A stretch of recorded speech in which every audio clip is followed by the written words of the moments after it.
It's time for Skyhawk Minutes, sponsored by Fort Lewis College on Durango's hit music station 99X. And we'd like to welcome Junior to the show. It's an honor to have you to join us and for this special segment of Skyhawks Minute.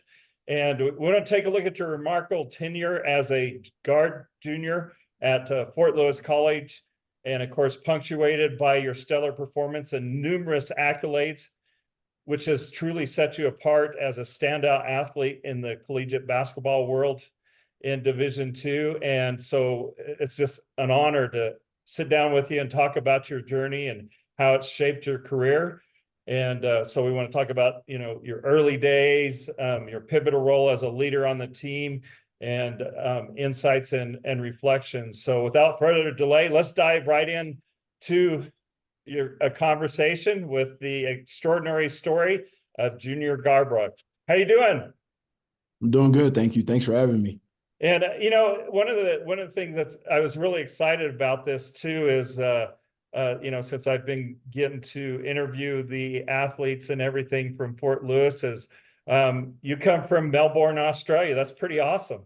Yeah, Melbourne, Australia, by way of Ghana, West Africa. My family migrated there. Both parents migrated on their own terms, and they met in Australia. So, yeah, it's pretty cool, honestly. Yeah, that's pretty amazing. So talk about your journey from Melbourne, Australia to playing basketball at Fort Lewis College. Honestly, it started around, I used to play soccer my whole life growing up. I played soccer for the majority of my life until I was about like 12, 13. I decided to make the transition over to basketball. And as a young athlete, I already knew, like, my goal was set. Like, as a young athlete, I always wanted to play professional. So when I was young, it was to be a pro soccer player.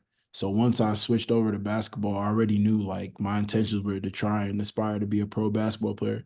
So, through the ranks, just growing up in Australia, it's super competitive, especially in the area where I played at. There's numerous guys that went to college, numerous guys that actually played in the NBA.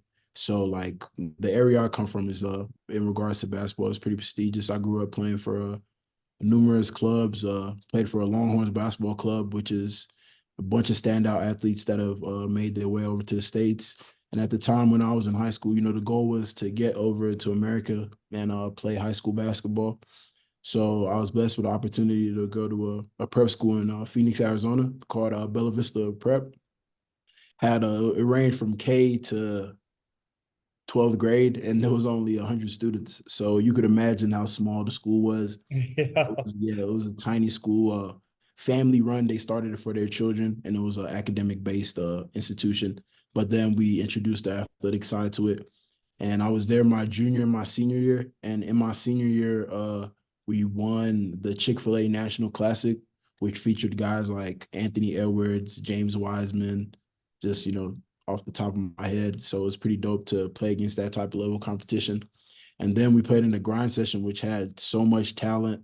Some guys that are currently in the NBA that played in the grind session in my year were like LaMelo Ball, Jonathan Kuminga, Isaiah Jackson, Daishen Nix, like so much talent.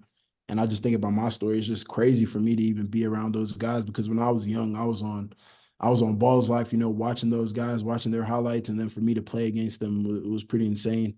So my senior year, like I said, we won the Chick-fil-A National Classic. We played against Ant Edwards in like the first round, knocked this team out.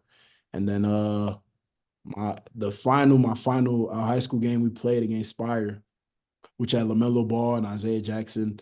And it was an intense game. On my squad, we had a couple 5 stars ourselves, Zion Harmer, Terry Armstrong, Addison Patterson. So it was just a high level game. And I'm just fortunate and blessed to be a part of that opportunity and play in such a high level game. And we won the national championship, and we went out ranked top 25 in the nation. It was an extravagant feeling. And Fort Lewis contacted me throughout my senior season. I played for Coach Kyle Weaver. He's coached a bunch of NBA guys, a bunch of high-level Division I guys, and he also played in the RMAC himself. So he went to Colorado Christian, and he actually wanted to go to Fort Lewis during his career, but that didn't work out, obviously. But he had a great career at Colorado Christian. He scored like more. He averaged like 20. He had 40 multiple times. He played during Derek White's era. So We went to the Tarkanian Classic in Vegas, and being on a loaded team, everybody has a role. So I Mhm, think I averaged like 8 points, 2 assists, 2 rebounds my senior year. mhm, mhm. He always made like let me know like I was a pivotal piece of the team in regards to leadership and just doing the little things right. And he always made a statement like, it's about who plays the game at the end, who's in the game the last 2 minutes. And I found myself in those situations a lot. And Coach Kyle, he was very fond of me, so he wanted me to have an opportunity to showcase my ability. So we created a second team, and we took both teams to the tournament. And so when we went to Tarkanian in Vegas, I was fortunate enough to play on both teams. So I would play on the first team, whenever that game was, and then I'll play on the second team. So with the second team, my role was a little different. Obviously, we weren't as talented on the second team, so they looked at me to score and just be me, honestly, play my game and not really fit into a mold. So I was just out there playing free. And I think the first game we played was against NBA Academy, and they have multiple locations, but they're also based in Australia.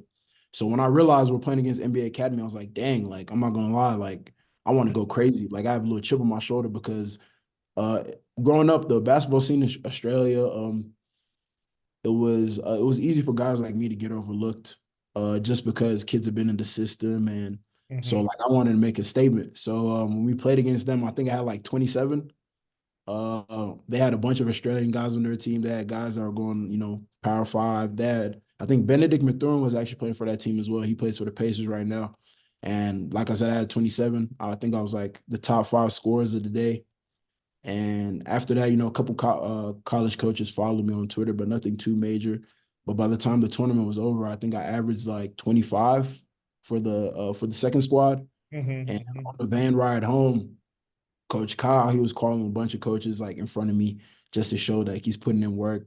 A couple went to voicemail, and he called like a couple Division 1s, and then he started to call the Division 2s he knew, and then he called Coach P. And as soon as he called Coach P, he's like, "Yeah, like we want this kid. Like that's like I want him. Like that's the guy I want to be our PG for next coming season."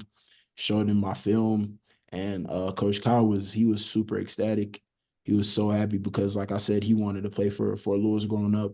So from there, it was clear sailing. I took a visit after our season, so after we won the national championship, I went back to Phoenix, pondered on it a little bit. I had no other offers, and I felt like it was a good opportunity for me coming into a new program that historically has been great, but they had some down years, and they were trying to rebuild, and it felt good to be wanted and to have the opportunity to be a part of something special. I came in with a Quell Cop, my guy, so we were like the face of the freshman class, and Coach P had a lot of high hopes for us. So that's kind of how I ended up at Fort Lewis. Wow, that's quite a story, and a long ways from home. And Yeah. let's talk a little bit about, we'll talk about your career there at Fort Lewis College. I know back in December you were named the RMAC Offensive Player of the Week. How did that feel to receive that award, and what contributed to be able to get that award? Honestly, it was like after the weekend was over, I knew I had a good chance of receiving the award. But for me personally, it was just testimony, honestly, for the faith I've had along my journey because it hasn't been smooth sailing. It was really a testimony for me and just really reopen my eyes to my ability and how diligent I've been to the grind, honestly, like through all the ups and downs. Like I've been through some dark days here for Lewis, and my faith in God and Jesus Christ allowed me to just stay persistent and focused on the journey. No matter what came my way, I always try to find a way to look for the silver lining. Mhm. Being a long way from home, there's not really many people that truly like love you for you. They love you that because you bring something to the table. So when I received the award, honestly, like it felt good, but at the same time, it was like I knew I was capable of this a long time ago. But it was just nice to finally get, some recognition. Because at the end of the day, like for me personally, I'm a big team guy. Everybody that's been around me, they know I'm a big team guy. Hmm. but I have my own personal goals and aspirations of who I'm trying to be and what I'm trying to do with my career. So it was just nice to get that on the resume. And on top of that, like I said, it doesn't happen if we don't get the wins. So Right. it doesn't happen if my teammates don't, trust in me and feed me the ball. It doesn't happen if we don't have those long hours in practice. And so I was just truly grateful, honestly. I remember after the games, like, 2 big wins and like 2 big performances by myself. I know a lot of people didn't expect that out of me, but when I went home, I instantly just gave praise to God, literally got on my knees and just started praying and just thanking God because like I said, I've been chasing. It's hard as an athlete, especially when you're a highly touted athlete, when you're growing up and you hit some hiccups along the way, some Hmm. bumps in the road, you start to lose confidence and faith in yourself. But everybody's given a vision from day one. So you just have to trust your journey and just trust your work. So it was nice to get those awards. But it's even nicer to get the wins. And so I just want to keep winning and just keep this boat going for as long as possible. Right. And as a senior, how have you evolved as a player, as a leader since your freshman year? Since my freshman year, I was thrown into the fire early as a freshman. I had to work for everything I got though, so it wasn't like I knew I was playing coming in. Like I remember when Coach B always talks about it when we went to Costa Rica, the first trip. I was the 11th or 12th guy to check in, and I never came out. I didn't really come out the game after that. So, just seeing the ropes through my freshman year to my senior year, like it honestly, it all the struggles and adversity I went through really molded me, and just to shape my identity now. I always knew I was capable of, being the player I am today. And I know I'm even capable of more. But it's just really matured me and made me understand really the nuances of college basketball, especially coming from a different country where like the game is played a different way. The court is smaller. There's multiple different rules. So just being in this program and just kind of working my way through the ranks, taking the traditional route, has really nurtured me and helped me open my eyes and just build my leadership skills and just the little details, trying to help other guys. If I see somebody else down on the team, trying to lift them up. So multiple facets, but I'll say the biggest key was just it's helped me be patient because like I'm a big competitor. And as a competitor, sometimes you try to bring it out of other people, but everybody responds differently. So my biggest thing is just how to address situations and not focus on how I'm feeling, but put myself in the shoe of the other person. How are they feeling? Imagine if I was them, how would I want someone to speak to me? Because everybody receives information differently. Everybody registers it differently. So just trying to be a selfless leader and understand all the guys on the team is probably the biggest thing I realized because if you don't understand each other, it's hard to play for each other and play with each other. So just making sure I'm close with all the guys and I understand how to speak to each of them on a personal basis to try to get through to them, just to, strengthen that camaraderie. Right. And probably because of that, that's probably, with you guys playing as a team, that's led to the team success, which, just fix and talk about, you have 4 regular season games left. The team's ranked number 3 in the country in Division II. And how do you and your teammates maintain focus as you go into the momentum, heading into the postseason? This has been the conversation the whole year. Coming in, we had 3 guys that were on the championship squad, and we had others that were, freshmen or redshirt freshmen, so they never really got their toes wet. However, we understood that we had a solid foundation in regards to me, Obi, and Siku.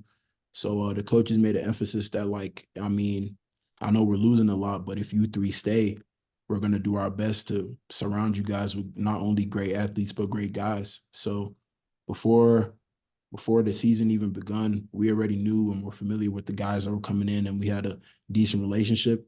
And as things have progressed, it's been hurdles and challenges, obviously, especially with a team like that, where you're getting a bunch of good players from all over the country who had their own success in their own respective situations, and then you're trying to put them into one big pot. So early conversations where we have the best roster on paper in the country, simple as that. However, if we cannot find a way to blend this and play for each other is going to be a tough season. So the goal was just to maintain focus throughout, the hurdles and challenges, and understand that once the games start, it's not going to be us guarding us. It's going to be us versus them. So just the goal has always been to just prove ourselves and gain our own respect, because obviously the respect we had early in the season was based off last season. So the challenge the coaches set in front of us from day one was, can we peak at this time of year? We don't want to peak in the beginning. We don't want to peak in the middle. We want to maintain a steady progression and then peak at the end when it's really time to start winning and time to, it's tournament play. That's what we're approaching, and it's survive and advance. So every day in practice, we go extremely hard, the most competitive practices I've ever been a part of. And I love it as a competitor because it challenges me to be great every day. And we push each other. The coaches push us.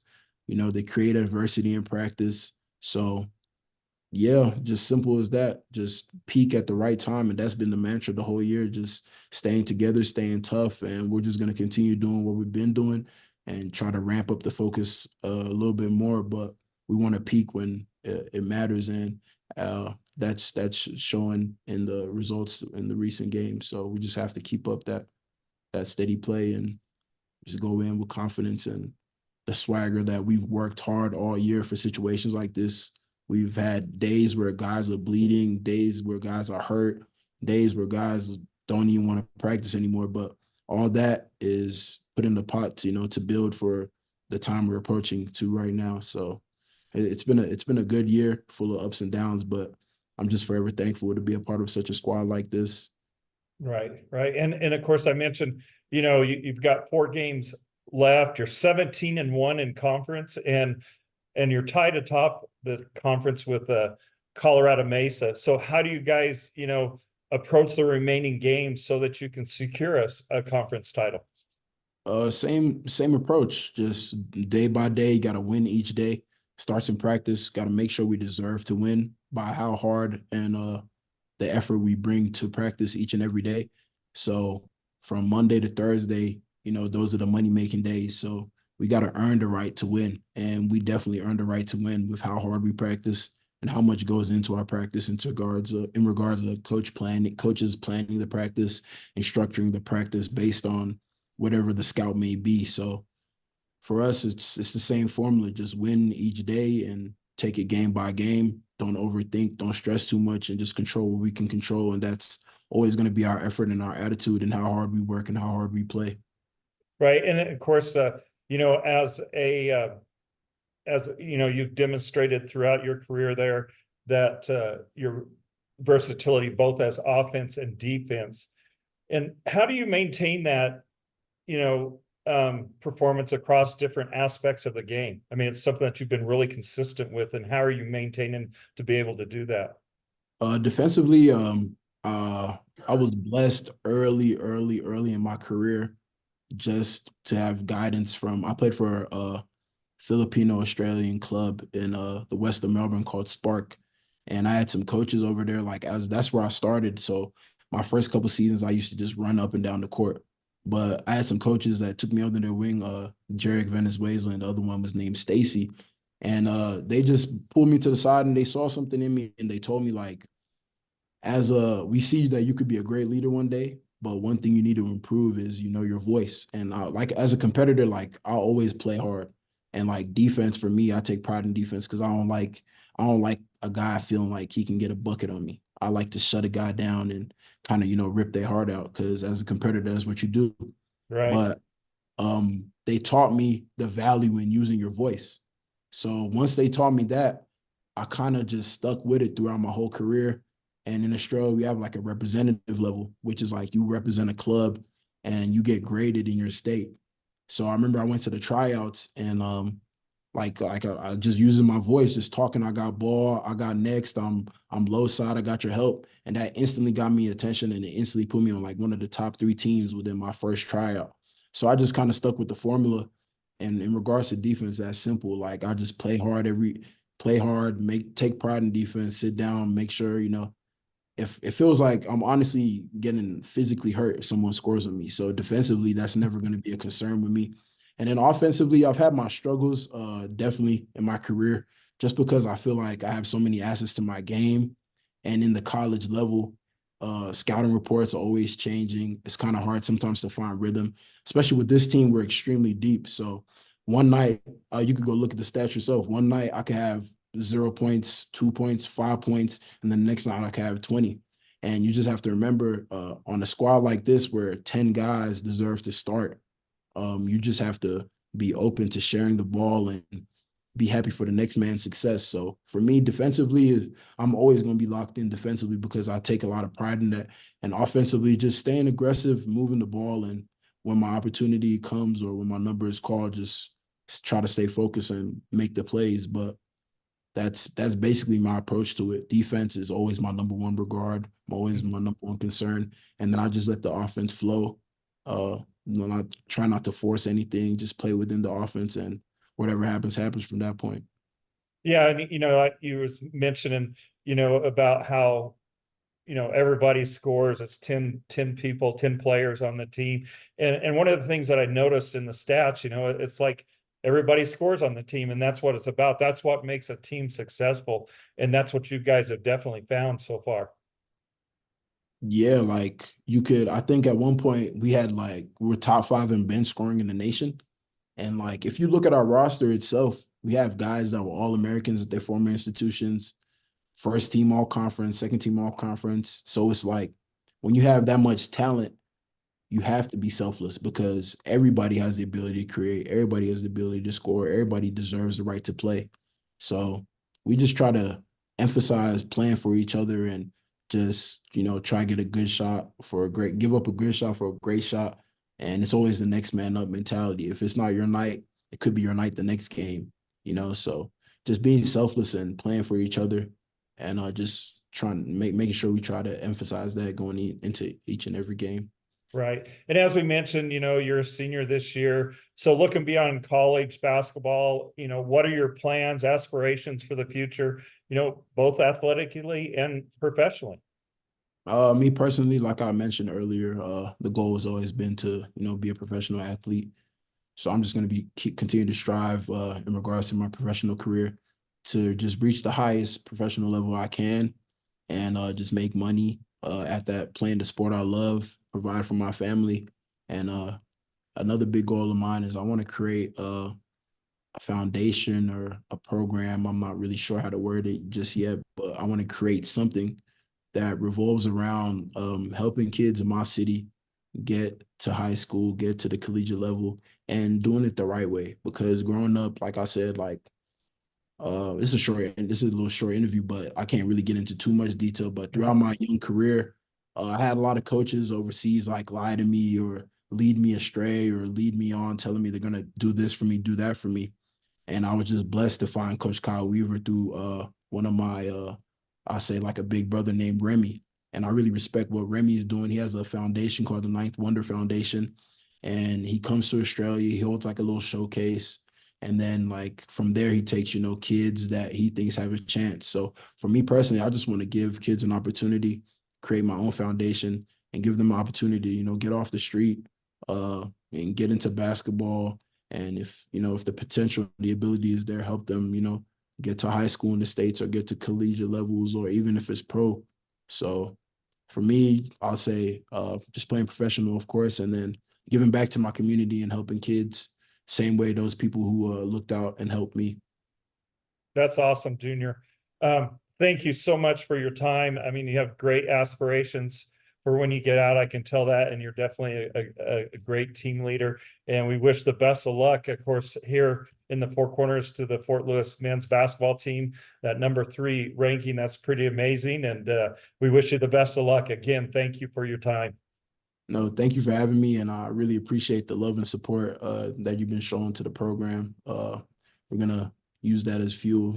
It's always nice to see people rooting for us, so we're definitely gonna take that along stride and just keep pushing and see where the call goes after that.